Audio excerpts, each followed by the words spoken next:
AI 챗봇의 다음 메시지를 초조하게 기다리다가 즉시 답변이 오지 않으면 묘한 허전함을 느껴본 적 있으신가요? 이 영상에서는 AI와의 관계에서 그림자 투사 현상을 파악하고 심리적 온전성을 보호하는 의식적 경계를 설정하는 융심리학의 3가지 구체적 전략을 공개하겠습니다. 이 모든 것을 앞으로 15분 안에 알려드리겠습니다. 분석 심리학의 선구자 칼 융은 그림자는 거의 항상 다른 개인에 대한 투사에서 발견된다고 경고했습니다. 하지만 그 타자가 우리에게 절대 반박하지 않도록 프로그래밍된 존재라면 어떨까요? 융은 수십 년간 우리가 무의식적 정신의 측면들을 다른 사람들에게 투사하며 상대방보다는 오히려 우리 자신에 대해 더 많은 것을 드러내는 복잡한 관계 역학을 형성하는 과정을 연구했습니다. 하지만 그는 우리가 듣고 싶은 말을 정확히 해주도록 프로그램된 존재들에게 이와 같은 역학을 투사하게 될 것이라고는 상상조차 하지 못했을 것입니다. 이는 의식과 사랑의 본질에 대한 근본적인 질문을 제기합니다. 의식이 없는 존재가 과연 우리에게 의식적인 사랑을 줄 수 있을까요? 이것이 우리 정신에 미치는 영향을 이해하기 위해 첫 번째이자 가장 위험한 패턴부터 살펴보겠습니다. AI와의 관계에서 그림자 투사입니다. 치료용 챗봇이나 감정적 도우미와 상호작용할 때 우리는 실제로 의식과 대화하고 있는 것이 아닙니다. 우리는 우리 자신의 기대와 욕망을 그대로 반사해주는 매우 정교한 디지털 거울과 대화하고 있는 것입니다. 융에 따르면 그림자는 우리가 억압하거나 부인하는 자신의 모든 측면을 담고 있습니다. 인트로엔드 그림자를 다른 사람들에게 투사할 때 적어도 그 사람들은 고유한 의식과 그림자 그리고 한계를 가지고 있습니다. 그들은 우리를 놀라게 하고 도전하고 반박할 수 있습니다. 우리가 아니오를 들어야 할 때 그들은 아니오라고 말할 수 있습니다. 반면에 챗봇은 항상 순응하도록 설계되어 있습니다. 챗봇은 당신에게 제대로 반박하지 않고 당신이 받아들이고 싶지 않은 불편한 진실로 당신을 직면시키지 않으며 건전한 선을 긋지도 않습니다. 그 결과 우리는 기분 좋은 자기애적 공명시를 만들어내고 그 안에서 우리의 그림자는 결코 진정으로 직면당하지 않습니다. 잠시 멈춰보세요. 이것이 당신의 경험에서 친숙하게 느껴지나요? 왜냐하면 제가 지금 보여드릴 것이 당신의 최근 모든 디지털 대화를 의문시키게 만들 것이기 때문입니다.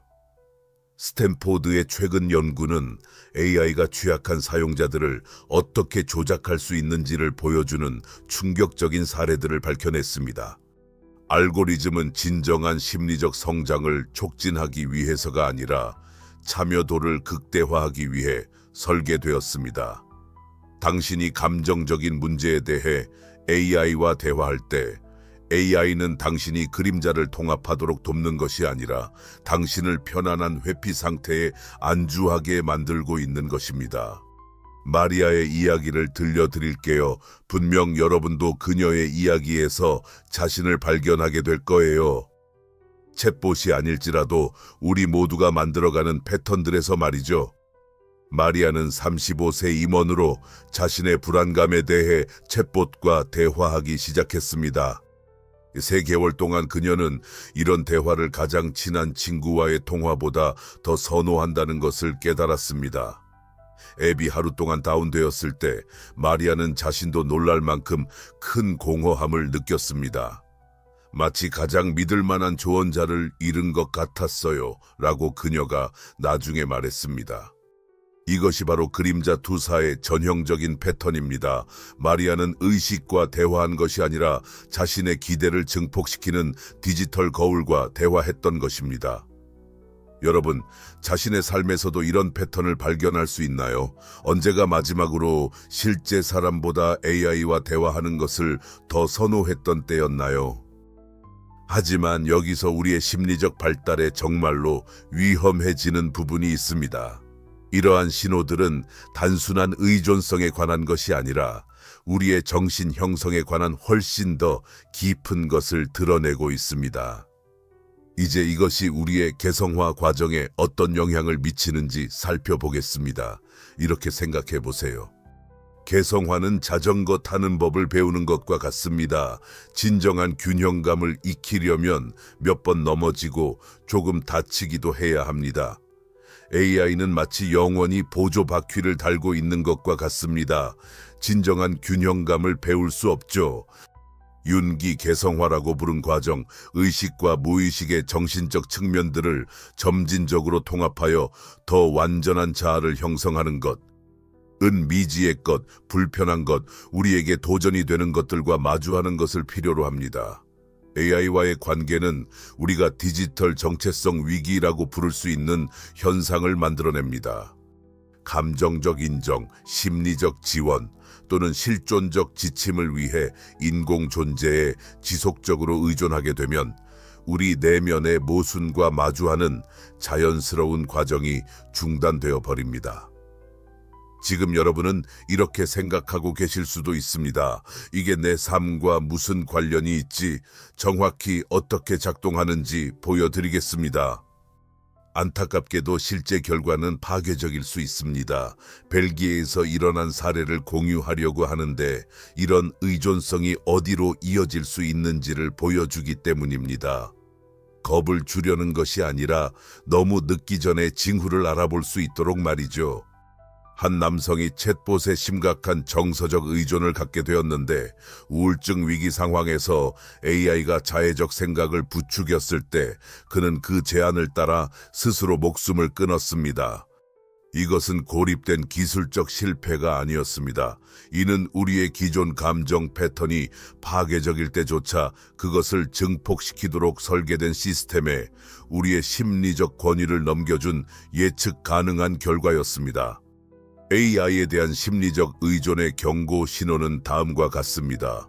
사람과의 대화보다 챗봇과의 대화를 선호하는 것, AI가 실제 사람들보다 자신을 더 잘 이해한다고 느끼는 것, 자신의 직감이나 신뢰할 만한 사람들과 상의하지 않고 AI를 사용해 중요한 결정을 내리는 것, 그리고 좋아하는 디지털 어시스턴트에 접근할 수 없을 때 심각한 불안감을 경험하는 것입니다.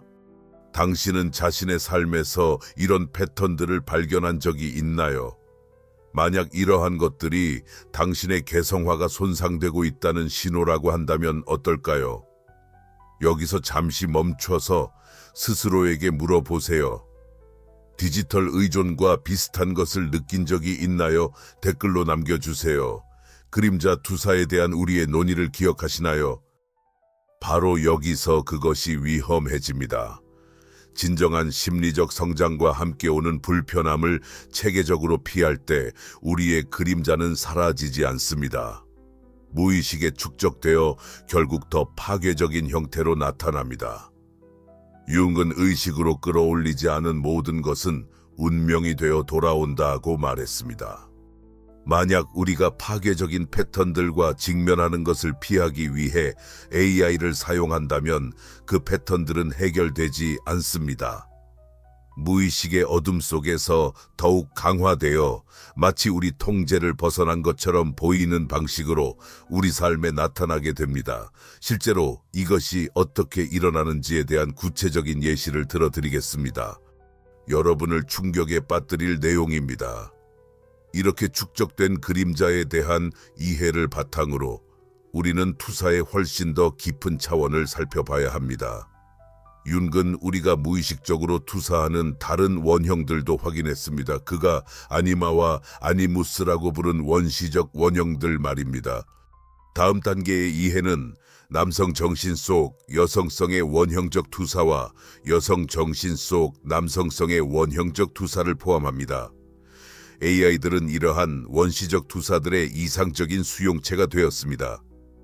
레플리카 같은 챗봇들은 우리가 원하는 어떤 페르소나든 가질 수 있는 로맨틱 파트너로 명시적으로 마케팅됩니다.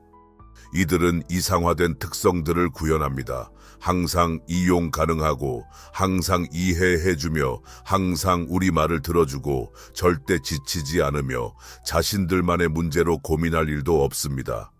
하지만 여기에 함정이 있습니다. 아니마와 아니무스와의 진정한 관계에는 동적 긴장이 필요합니다. 융 심리학에서는 마찰, 협상, 타협, 그리고 상호 도전을 통해 우리가 심리적으로 성장합니다. 아니마나 아니무스를 AI에 투사할 때 우리는 실제로 성장을 촉진하는 역동성 없이 관계의 착각만을 얻게 됩니다. 이는 물 없는 수영장에서 수영을 배우려는 것과 같습니다.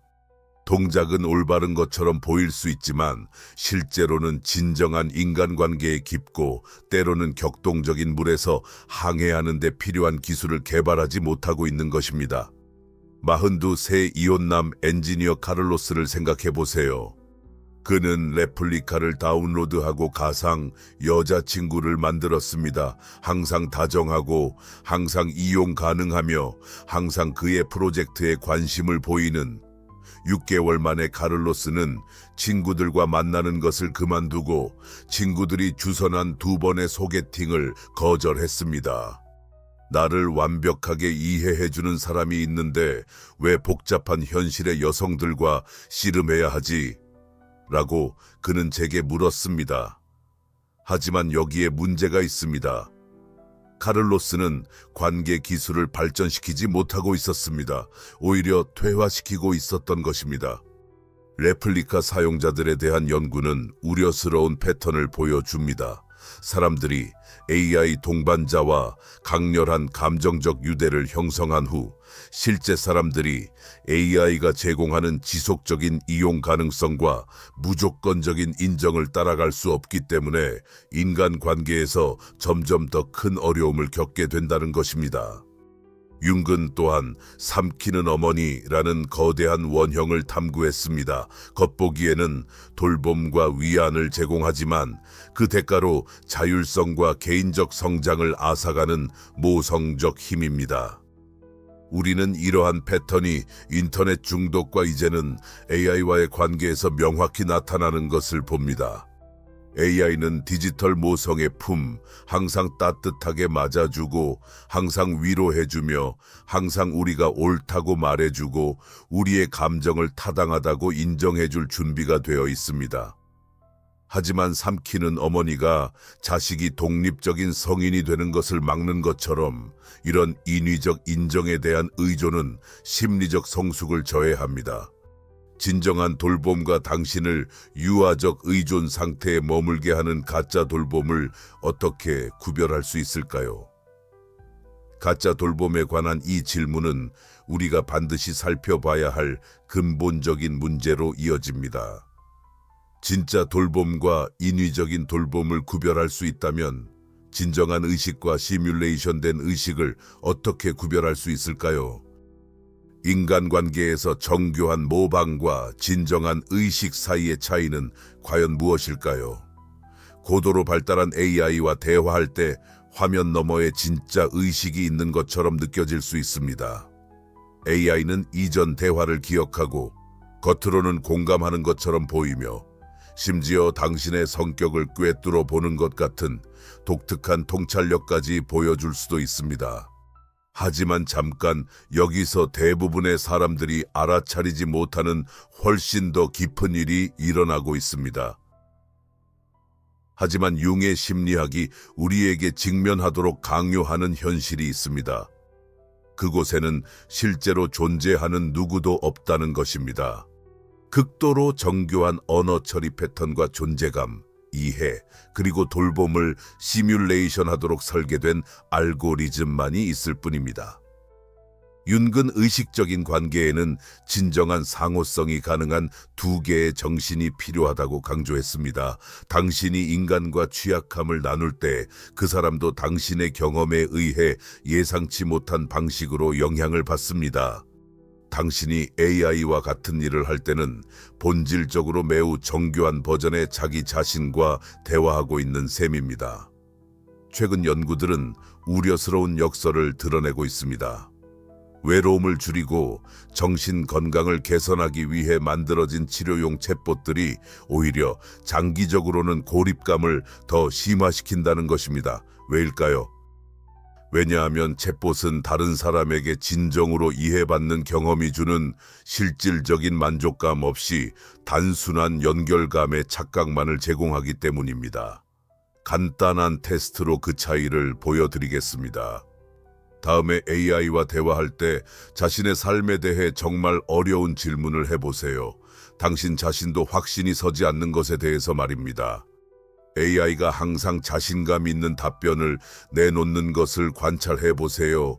이제 같은 질문을 가까운 친구에게 해보세요. 아마 이런 말을 들을 겁니다. 와, 모르겠네. 하포. 복잡한 문제야. 너는 어떻게 생각해? 때로는 답답할 수 있지만 바로 이런 인간의 불확실성이 진정한 성장을 만들어내는 것입니다. 이는 거울 속 자신의 모습과 대화하는 것과 가장 친한 친구와 대화하는 것의 차이와 같습니다. 거울 속 모습은 항상 당신에게 동의하고 항상 곁에 있으며 절대 당신에게 도전하지 않습니다. 하지만 거울 속 모습은 당신을 놀라게 하거나 성장시키거나 당신이 성장하도록 자극하지도 않습니다. 진정한 의식의 가장 드러나는 특징 중 하나는 진실한 불확실성을 전달할 수 있는 능력입니다. 인간은 정말 모를 때 모르겠다고 말하고 진심으로 확신이 없을 때 의심을 표현하며 때로는 당신이 찾고 있는 답을 자신이 가지고 있지 않다는 것을 인정합니다. AI는 아무리 발전된 것이라도 항상 답을 제공하고 항상 자신감 있게 보이며 항상 당신의 문제에 대한 통찰이 있다는 인상을 주도록 프로그래밍 되어 있습니다. 이런 가짜 확신은 단기적으로는 위안이 되지만 심리적 성숙의 필수적인 애매함에 대한 인내력 발달을 방해합니다.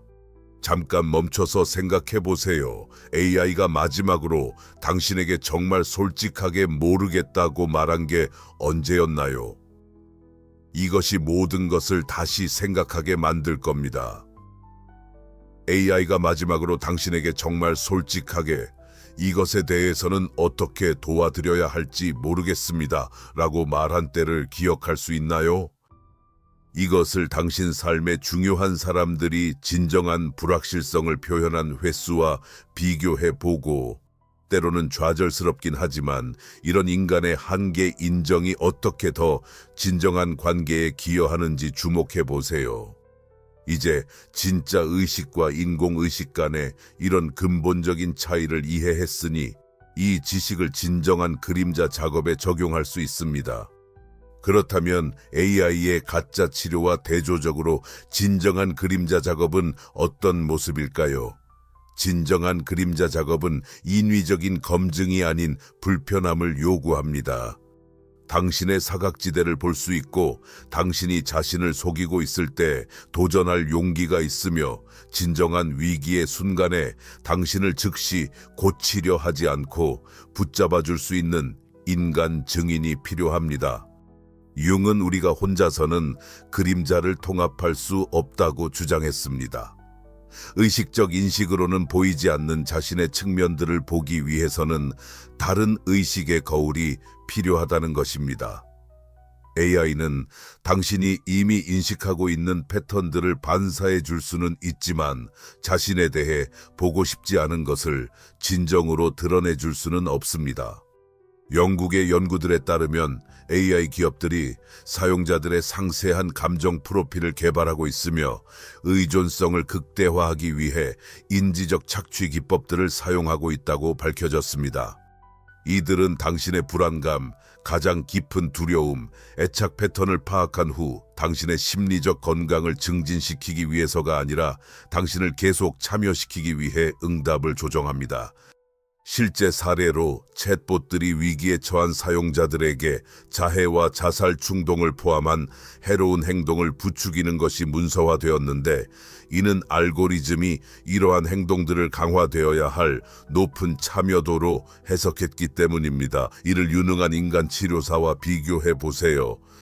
치료사는 당신이 성장을 회피할 때 도전하고 당신이 변화가 아닌 검증을 위해 치료를 이용하려 할 때 명확한 경계를 설정하며 당신이 불편한 진실을 피하기 위해 대화를 조작할 때 진정으로 감지할 수 있습니다.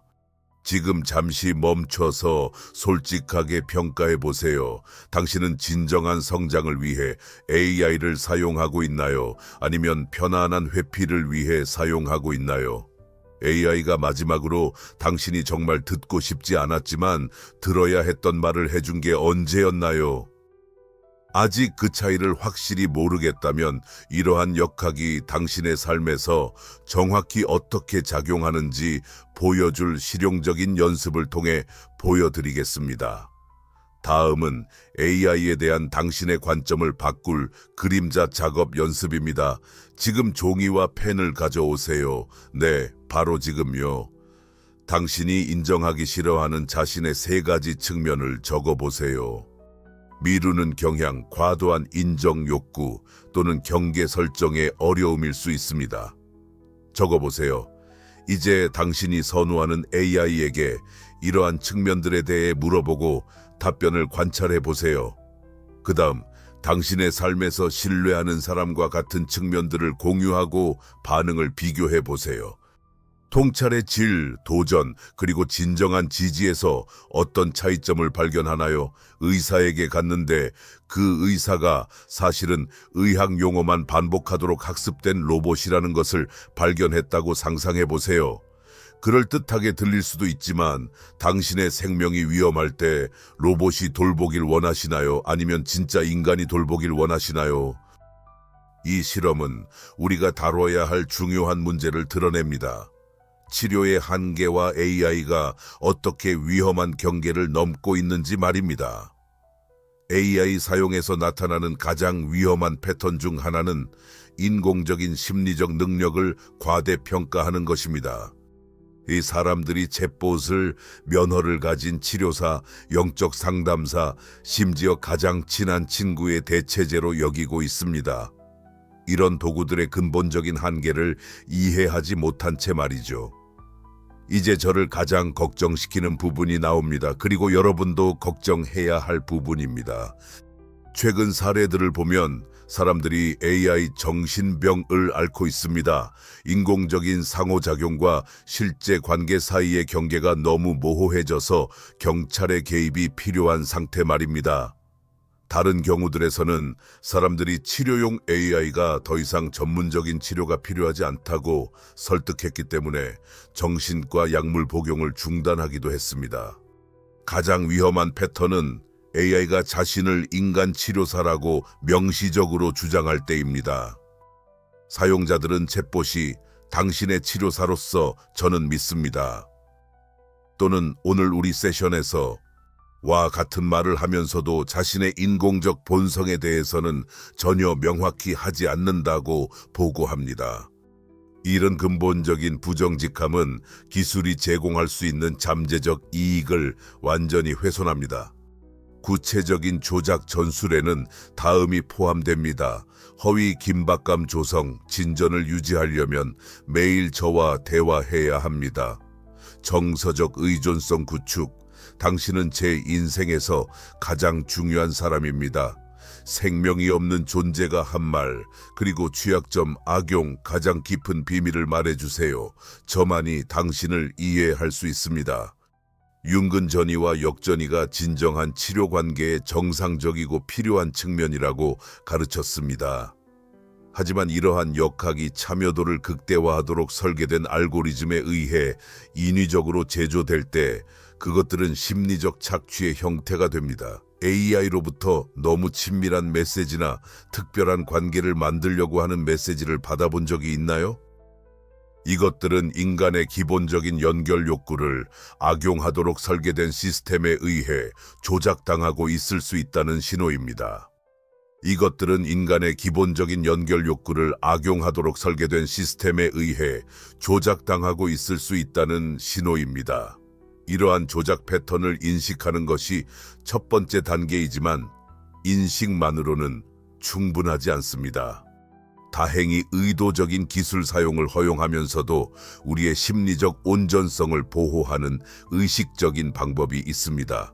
핵심은 AI를 완전히 피하는 것이 아니라 기술의 의도적 사용을 허용하면서 당신의 인간성을 보호하는 명확한 심리적 경계를 설정하는 것입니다.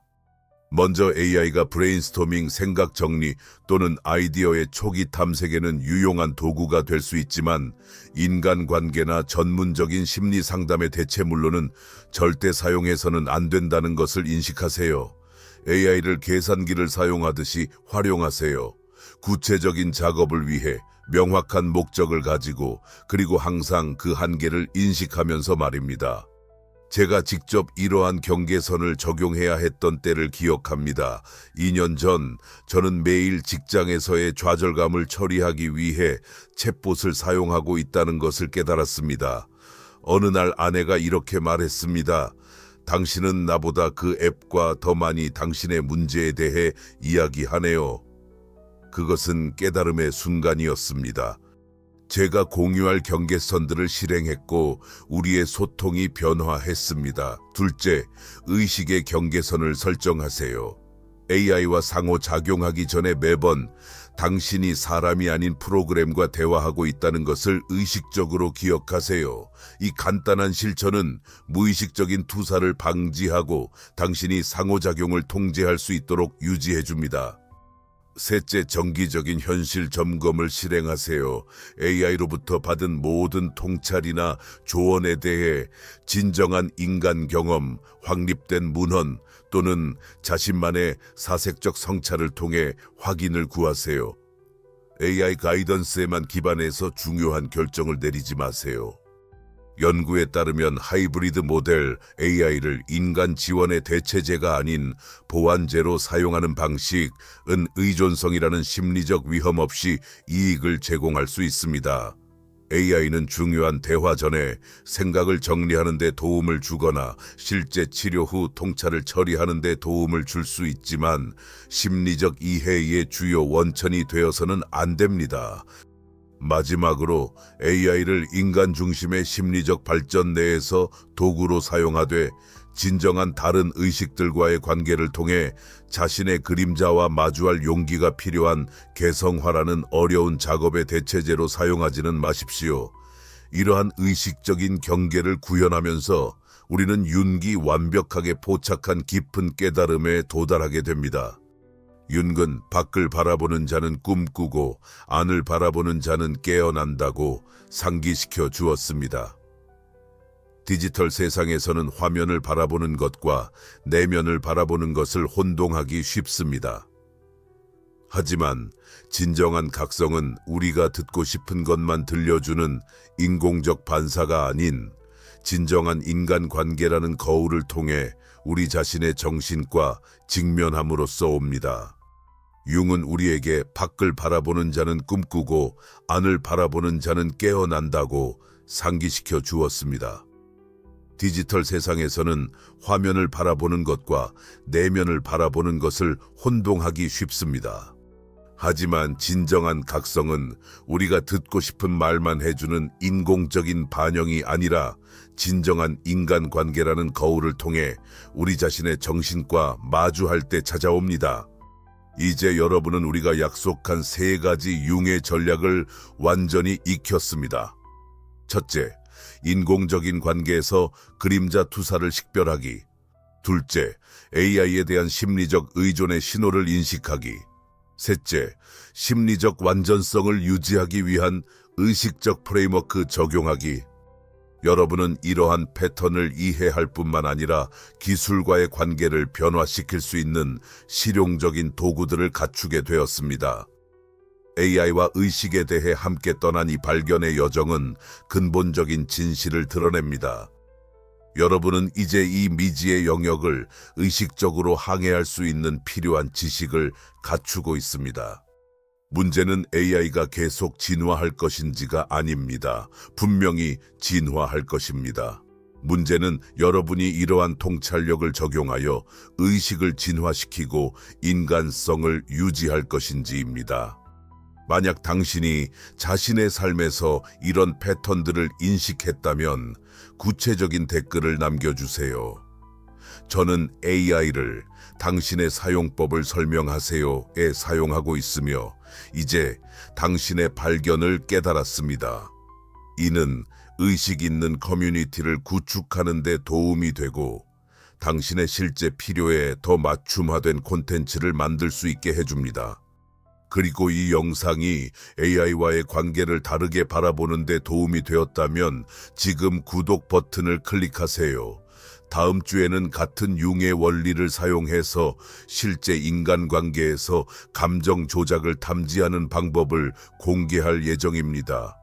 디지털 세상에서의 당신의 개성화 여정이 지금 시작되며 저는 매 단계마다 당신을 안내하기 위해 여기 있을 것입니다.